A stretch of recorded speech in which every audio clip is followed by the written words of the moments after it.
Setelah menyelesaikan permainan keempat, frontman menyuruh para staf untuk segera menangkap penyusupnya, karena sebentar lagi para VIP akan datang untuk menyaksikan permainan kelima dan keenam secara langsung. Frontman pun mengatakan bahwa tuan rumah sudah siap untuk menyambut kedatangan mereka. Tetapi di sana ia menyadari bahwa ada yang mengubah letak gagang teleponnya, sehingga ia tahu bahwa penyusup itu telah masuk ke dalam ruangannya.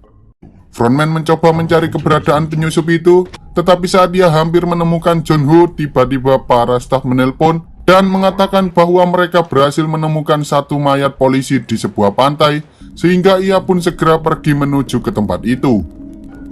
Sementara itu, saat para pemain yang selamat kembali ke ruangan mereka, betapa terkejutnya Doksu saat ia melihat Mireong yang masih hidup tanpa mengalami luka sedikit pun. Ternyata frontman mengizinkan Mireong untuk melanjutkan ke permainan berikutnya, karena frontman menganggap bahwa itu tidaklah adil jika mereka mengeliminasi seseorang yang dikucilkan oleh pemain lain. Sehingga saat ini tersisa 17 orang yang akan masuk ke permainan selanjutnya. Di sana semua orang tampak galau, tetapi Sangwoo mengingatkan mereka untuk tidak berlebihan, karena ada seseorang yang jauh lebih terpuruk dari mereka semua, yaitu bapak-bapak ini yang memainkan permainan sebelumnya dengan berpasangan bersama istrinya sendiri. Tak lama setelah itu, si bapak-bapak mencoba mengajak pemain lain untuk menghentikan permainannya, tetapi Sangwoo memarahinya dan mengatakan bahwa jika mereka berhenti sekarang, maka mereka telah menyia-nyiakan pengorbanan orang-orang yang telah mati demi mendapatkan uang tersebut. Di sisi lain, ketika frontman berhasil menemukan mayat dari si penyusup, ia menyuruh para staf untuk membakar mayat itu dan ia segera kembali karena saat ini para VIP sudah tiba di pulau tersebut. Frontman lalu memberitahukan hal itu pada tuan rumah, tetapi karena si tuan rumah tak ingin bertemu dengan para VIP, frontman akhirnya terpaksa menemui para VIP itu sendirian dan membawa mereka semua menuju ruangan masing-masing. Saat mereka tiba di ruangan penonton, salah satu dari VIP itu sangat marah ketika ia mengetahui bahwa bapak-bapak nomor 69 ini berniat untuk bunuh diri karena ia telah bertaruh $1 juta pada bapak-bapak nomor 69 itu. Lalu saat para pelayan hendak mengantarkan minuman pada para VIP, tiba-tiba John Ho menodong salah satu dari mereka dan mengambil seluruh pakaian serta topeng yang dimiliki oleh pelayan tersebut. Setelah para staf membawa mayat bapak-bapak tersebut, para pemain disuruh untuk menuju ke suatu tempat untuk melanjutkan permainannya, dan ketika mereka tiba di sana, para pemain disuruh memilih antara nomor 1 hingga nomor 16. Awalnya mereka semua ragu-ragu dalam memilih nomor tersebut, namun pada akhirnya mereka saling berebut untuk mendapatkan nomor yang mereka inginkan. Karena Ki-hun terlalu banyak mikir, ia pun hanya kebagian nomor 1 dan 16, yang mana nomor tersebut merupakan nomor yang paling tidak diuntungkan sebagai nomor urut bermain. Tetapi karena ia tak bisa memilih nomor yang lain, Ki-hun akhirnya terpaksa memilih nomor 1, namun tiba-tiba salah satu pemain yang mengambil nomor 16 meminta Ki-hun untuk bertukar nomor, sehingga ia pun menurutinya. Setelah semua pemain mengambil nomor mereka, frontman kemudian memulai permainan kelima, di mana dalam permainan itu, para peserta disuruh untuk melewati jembatan yang terbuat dari kaca, yang mana di setiap baris kaca itu hanya ada satu kaca yang dapat menahan beban para pemain. Mereka harus melewati jembatan itu satu persatu sesuai nomor urut yang telah dipilih, sehingga nomor 1 merupakan nomor yang paling tidak diuntungkan, sementara nomor 16 merupakan nomor yang paling beruntung dalam permainan tersebut.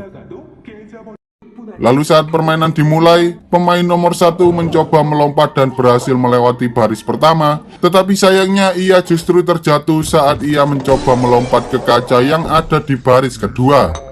Hal itu membuat salah satu VIP yang sebelumnya sangat marah, karena setelah ia bertaruh pada nomor 69, ia kembali bertaruh pada nomor 96, tetapi ternyata ia kalah lagi.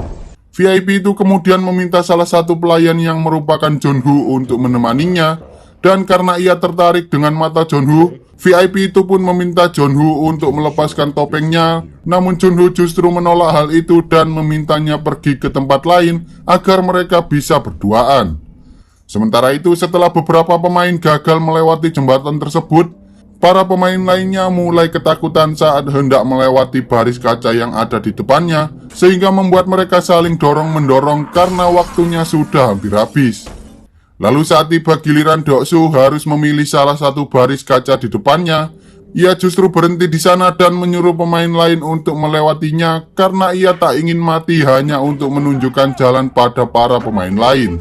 Melihat hal itu, Mireong yang telah menyimpan dendam pada Deoksu karena ia telah berkhianat di permainan tarik tambang, akhirnya memutuskan untuk bunuh diri bersama-sama Deoksu. Di sisi lain, saat si VIP sedang berduaan dengan Jeonwoo di kamarnya, ia pun suka padanya dan menyuruh Jeonwoo untuk menghiburnya. Tetapi Jeonwoo justru melakukan jurus cakar elang dan menodongnya dengan pistol sambil menyuruh si VIP itu untuk mengatakan semua yang ia ketahui tentang permainan tersebut. Karena si VIP itu tak kunjung kembali, frontman akhirnya menyuruh salah satu staf untuk mengeceknya dan ternyata si VIP itu pingsan sementara Jeonwoo sudah tidak ada di sana lagi. Kini hanya tersisa 4 pemain yang terdiri dari Ki-hun, Sang-woo, Se-byok, dan juga seorang pria tua bernomor urut 13 yang masih melanjutkan permainan tersebut. Saat Sang-woo hendak mendorong pria itu, ternyata si pria tua itu mengatakan bahwa ia tahu bagaimana cara membedakan kaca yang tebal dengan kaca yang rapuh karena ia telah bekerja di pabrik kaca selama 30 tahun. Dengan melihat pantulan cahaya dari kaca tersebut, mereka akhirnya mampu melewati baris kaca itu satu persatu. Namun karena para VIP itu merasa bosan jika mereka bisa melewati jembatan kaca itu dengan mudah, mereka pun protes pada frontman hingga pada akhirnya frontman memutuskan untuk mematikan lampu yang ada di sana sehingga si pria tua itu tak bisa membedakan kaca itu lagi. Meski begitu, si pria tua mengatakan bahwa ia bisa membedakan kaca itu dari suaranya, sehingga Ki-hun memberikan salah satu kelereng yang ia simpan. Tetapi karena pria tua itu membutuhkan 2 buah benda untuk membedakan kaca tersebut, Sang-woo akhirnya terpaksa mendorong si pria tua itu karena waktunya sudah hampir habis. Setelah mereka bertiga berhasil menyelesaikan permainannya, tiba-tiba jembatan itu meledak sehingga serpian kaca yang berterbangan membuat mereka bertiga terluka. Tak lama setelah itu, para staf akhirnya menemukan jejak Jeonwoo dan mengatakan pada frontman bahwa ia pergi melalui gua bawah laut, sehingga mereka pun segera mencarinya dengan menggunakan speedboat. Lalu saat para pemain yang selamat dibawa kembali ke ruangannya, Ki-hun sangat marah pada Sang-woo karena ia telah membunuh si pria tua yang telah menyelamatkan nyawa mereka. Tetapi Sang-woo justru mengatakan bahwa ia terpaksa melakukan hal itu karena waktunya sudah hampir habis. Ketika mereka berdua saling marah-marah, tiba-tiba para staf datang sambil membawa 3 buah kotak dan mereka menyuruh para pemain untuk mengenakan pakaian yang ada di dalam kotak tersebut karena sebentar lagi mereka bertiga akan diberikan sebuah hadiah khusus. Saat Se-byok hendak memakai pakaian tersebut, ternyata ada pecahan kaca yang menancap di perutnya sehingga ia pun terpaksa mencabut kaca itu dan menahan lukanya dengan pakaian yang ia pakai. Kemudian setelah mereka memakai pakaian yang diberikan oleh para staf, mereka bertiga disajikan hidangan mewah berupa daging yang sangat lezat, sehingga mereka pun segera memakannya dengan sangat lahap.